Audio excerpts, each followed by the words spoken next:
Alright, you apple-loving sons of bitches, welcome back to Season 2 of Chad eating some apples, doing some apple reviews. And today we've got a Ruby Frost apple. I wish these weren't in a bag. You guys know I don't particularly care for bag apples all that much. I don't know if it's like the fairest way to eat the apples. But these didn't look too bad in the bag. And the bag had a little description on the back, which I thought was cool. Reaching peak flavor in the winter months, Ruby Frost apples are the perfect balance of sweet, tart, with a rich, deep burgundy color and a joyful, juicy crunch.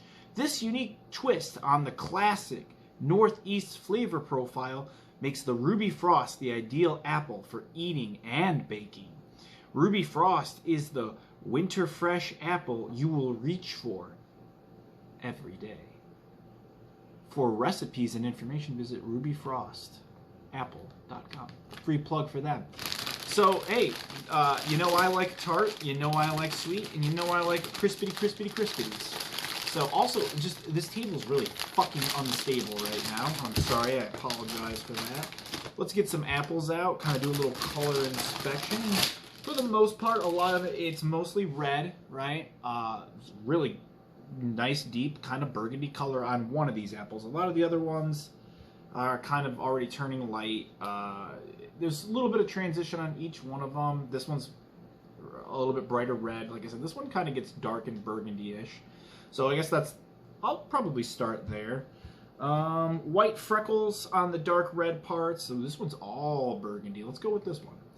I think my camera's a little off balance. I don't want you guys to get sick while you're watching.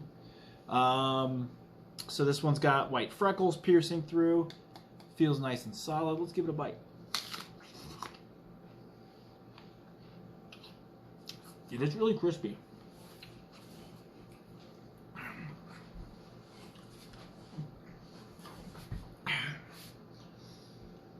It is really crispy.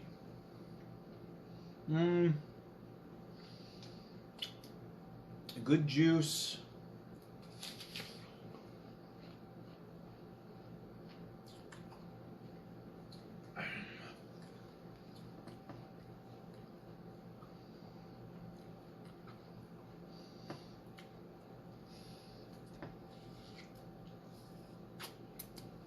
Wow. You know, this is pretty good.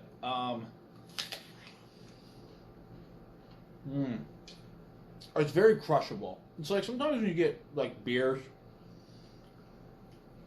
it's like one beer might be really good, but it's like too much for multiple. You know, it's like you have the beer, like that's a really good beer, but it's like a one-off beer. And you have beers that they call crushable, right? It's like you just go to town on these beers. And that's kind of what this is. It doesn't like hit the high sweetness peak that some apples do, and it's the tartness. I'm not really picking up a ton of tart to it. I mean, it's there, but again, it doesn't really reach that flavor peak. But it is good,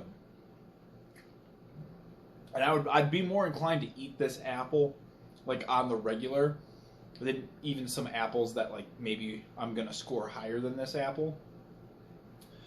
I like the size, I like the color on it, I like the crisp. Last thing I'm going to talk about is like that chewing gum effect where it's like how many bites before we really start to lose flavor. And because this one doesn't really like reach the highs, it doesn't last that long either. I mean, it's like flavor, juice, and there goes the flavor. And there goes the juice. But I mean, it does really good though. I'm gonna go with this. I'm gonna go with a 7.5.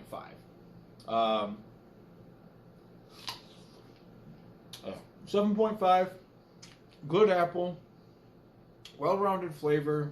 It does have some sweetness. It just doesn't really. It doesn't really like peak. It's got a good amount of length to it, but not super long. Good crisp. Never really gets mushy, so that's good.